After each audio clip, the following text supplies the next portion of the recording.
Before superheroes dominated the big screen with digital effects, there was a man who could summon gods and demigods using only a brush and a profound knowledge of human biology. Boris Vallejo didn't just paint fantasy. He painted the ultimate aspiration of the human physique. His characters are not simply strong, they are anatomically perfect, imbued with a nobility reminiscent of Renaissance sculptures. Today, we move away from the industrial metal of Chris Voss and delve into the Olympus of flesh and steel. We are going to dissect one of Boris Vallejo's pieces to understand why, when looking at it, we feel a force that transcends the canvas. It is not simply fantasy, it is a masterclass in how anatomical perfection, the use of complementary color and silent narrative can create a world that feels as real as a memory. Get ready, because we are about to enter a world of barbarian warriors and fierce giants.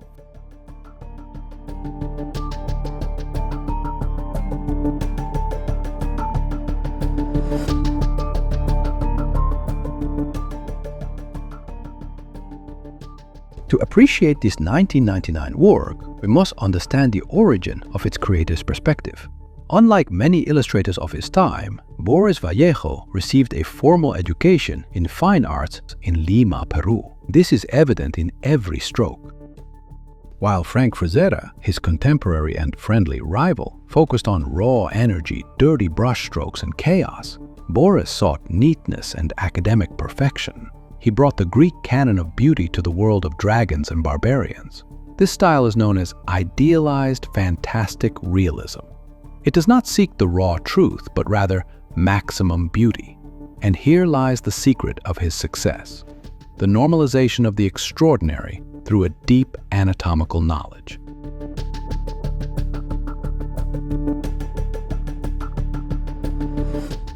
Let's enter the technical heart, anatomical analysis, where Boris is unbeatable. He doesn't draw muscles, he draws function. Observe the torso of the main warrior. Note the twist of the hip as he points his finger. Boris doesn't just put one abdominal on top of another. He calculates how the rotation of the trunk tenses the obliques and displaces the serratus anterior. It is surgical precision. Look at the use of highlights or highlight points. He applies a layer of shine, often interpreted as sweat or body oil, which serves a crucial technical function: accentuating volumes. By creating that contrast between the pure white light at the peak of the muscle and the deep shadows at the insertions, the body acquires a three-dimensionality that few artists can match. It is not just a drawing, it is a sculpture in 2 dimensions. Each muscle is treated like a mountain in a landscape, with its own relief and geography. If the character holds a heavy axe, we see the contraction of the forearm and the rotation of the shoulder with medical precision.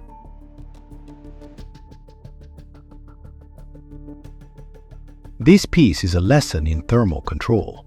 Observe the background. It is a pure atmospheric gradient that goes from deep red to burnt orange. This creates a sense of oppressive, almost volcanic heat. However, here comes the trick of contrast. Boris mastered the dry brush technique on a smooth board surface. This allows him to achieve gradients that look airbrushed but maintain the richness of traditional pigment. Notice how the skin has an internal warmth. This is achieved through thin layers of transparent paint that allow light to bounce off the lower layers.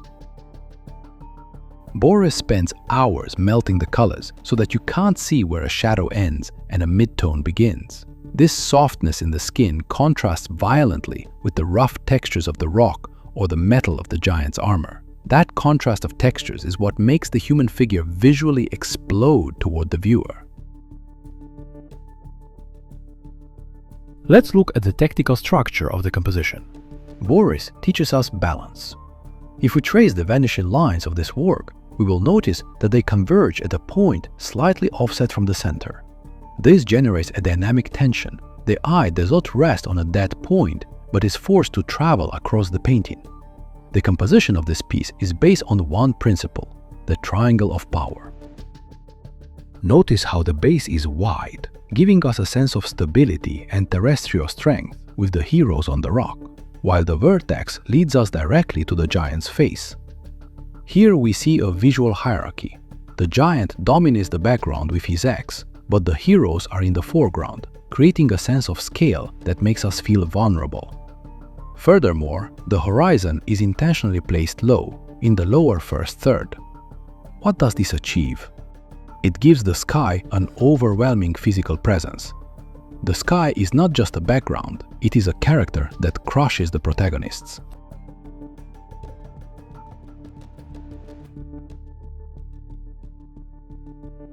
Finally, let's talk about what is not seen. In this work, the central object is impressive, but the story is at the edges. Look at that giant's axe. It has wear marks. This tells us a story. The axe has gone through many battles or executions. In the background, appearing through that dark reddish mist, more giants loom, adding a level of anguish for the two heroes and the viewer, who is left in anticipation of the fate of these two main characters. Will they be crushed by the giants, or will they survive heroically? That fate will only be defined by the imagination of the viewer of this work.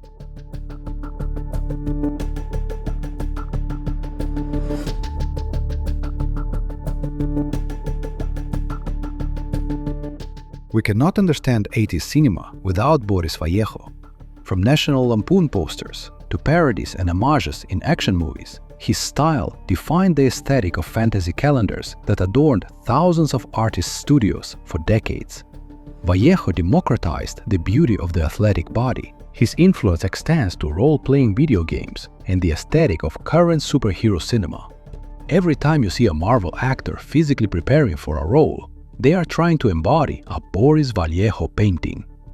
He was one of those who established the standard for what a hero should look like in our collective psyche.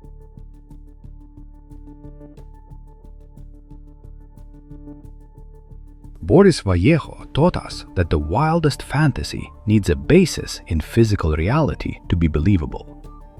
His artistic anatomy is a song to human capacity, to the discipline of the body, and to the beauty of pure form.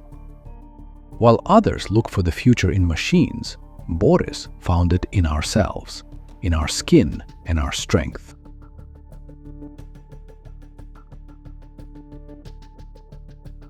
If this analysis has helped you see art from another perspective, give it a heroic like and subscribe. Tell me in the comments, who is the king of fantasy for you, Boris Vallejo or Frank Frazetta? Your vote decides our next videos. Thanks for watching, and remember, art is in the details.